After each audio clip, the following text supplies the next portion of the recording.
కాకినాడ జిల్లా జగ్గంపేటలో జ్యోతుల్ నెహ్రూ అఖండ మెజారిటీతో ఎమ్మెల్యేగా భారీ విజయం సాధించారు. అంచనాలకు మించి వైసీపీ అక్రమాలు, డబ్బు, మద్యం ఏరులే పారించిన వాటన్నిటిని తుత్తునీలు చేసి భారీ మెజారిటీతో ప్రజల్లో అనూహ్య రీతిలో విజయం సాధించారని చెప్పాలి. మన దగ్గర సీనియర్ నేత జగ్గంపేట ఎమ్మెల్యే జ్యోతుల్ నెహ్రూ గారు ఉన్నారు. ఒకసారి మాట్లాడి చూద్దాం. సార్, జగ్గంపేటలో అఖండ మెజారిటీతో భారీ విజయం సాధించారు. దీనికి సంబంధించి మీరు ఎలా ఫీల్ అవుతున్నారు? ఇది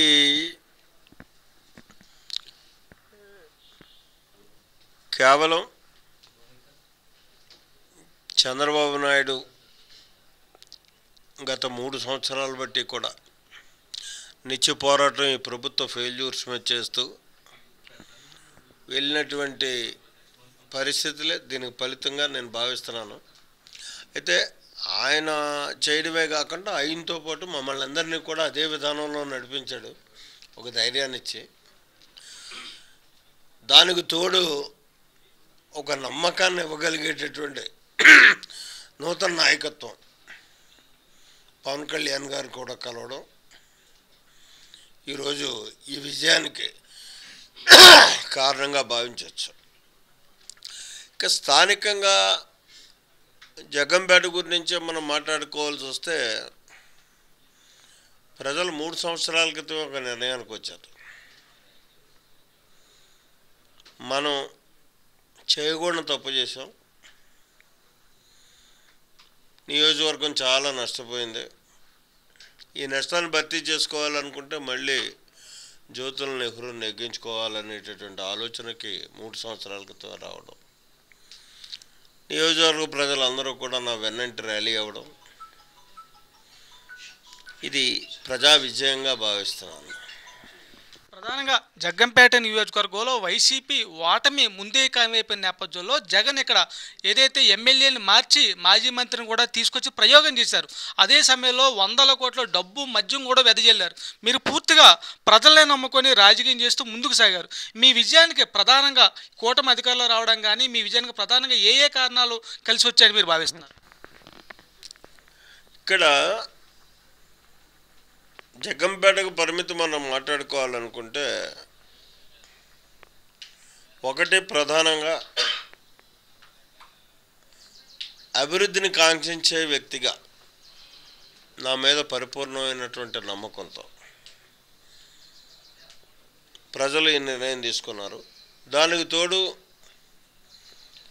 చంద్రబాబు నాయుడు గారు ఎన్నికల ప్రచారంలో వచ్చి నేను ఒక 4 అంశాలను ప్రామాణికంగా పెట్టి ఈ 4 నేను చేస్తాను అని చెప్పి ప్రజల్లో ప్రచారం చేస్తున్నటువంటి అంశాలను ఆయన దృష్టికి తేవడం సభలో, 1 విద్య, 2 వైద్యం, 3 పరిశ్రమలు, 4 నీటి సౌకర్యం.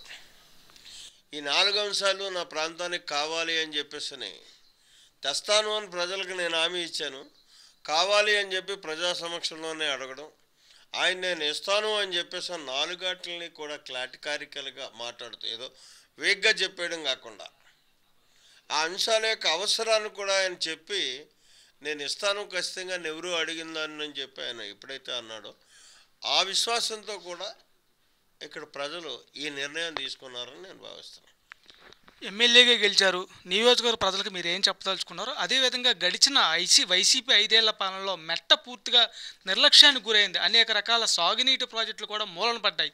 మీరు ఎమ్మెల్యే గెలిచిన నేపథ్యంలో నియోజకవర్గాన్ని వచ్చే 5 ఏళ్ళు ఏ విధంగా చూడాలనుకుంటున్నారు? ఫస్ట్ ప్రిఫరెన్స్ ఇది వ్యవసాయక ప్రాంతం. ఈ ప్రాంతంలో వ్యవసాయానికి కావాల్సింది నీటి వనరులు. ఆ నీటి వనరులు ఏవైతే మూలబడి ఉన్నాయో ప్రస్తుతం వాటన్నిటినీ కూడా మళ్ళీ పునర్నిర్మాణం చేయాలనేటటువంటి ఆలోచన నాకు ఉంది. అది 1 ఇయర్ లోపలనే చేసి ప్రజలకు ఇవ్వాలనేటటువంటి తపన ఉంది. ఆ రకంగా చేస్తాను కూడా.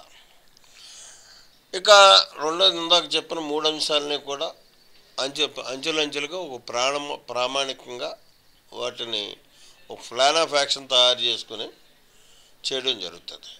అయితే ఇవాళ పరిపూర్ణ నమ్మకం ఎందుకు కలుగుతుందంటే, చేస్తామని ఇంత ధీమాగా చెప్పడానికి గల కారణం కేంద్ర ప్రభుత్వంలో సరి అయినటువంటి పట్టు ప్రజలు ఇవాళ చంద్రబాబు నాయుడుకి ఇచ్చారు.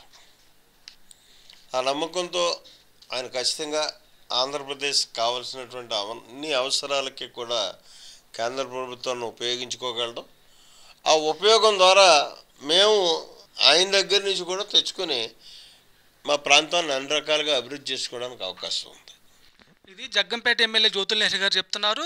ప్రజలు అద్భుతమైన మెజారిటీ ఇచ్చారని, అదేవిధంగా తెలుగుదేశం పార్టీ నమ్మకంతో ప్రజలు ఏదైతే గెలిపించారో దానికి తగ్గట్టుగా నియోజకవర్గాన్ని, రాష్ట్రాన్ని తెలుగుదేశం పార్టీ భారీ ఎత్తున అభివృద్ధి చేసి చూపుతుందని చెప్తున్నారు. మరోపక్క వైసీపీ 5 ఏళ్ల పాలన అవినీతితో ప్రజలు విసిగిపోయి తెలుగుదేశం పార్టీకి అఖండ విజయం కట్టబెట్టారని, అదేవిధంగా జనసేన తోడ్పాటు కూడా రాష్ట్ర వ్యాప్తంగా ఓ అఖండ విజయం సాధించడానికి ప్రధాన కారణమని చెప్తున్నారు. జగ్గంపేట నుంచి కెమెరామెన్ శ్రీనివాస్తో చొక్కాపారావు, ఏబీఎన్ ఆంధ్రజ్యోతి.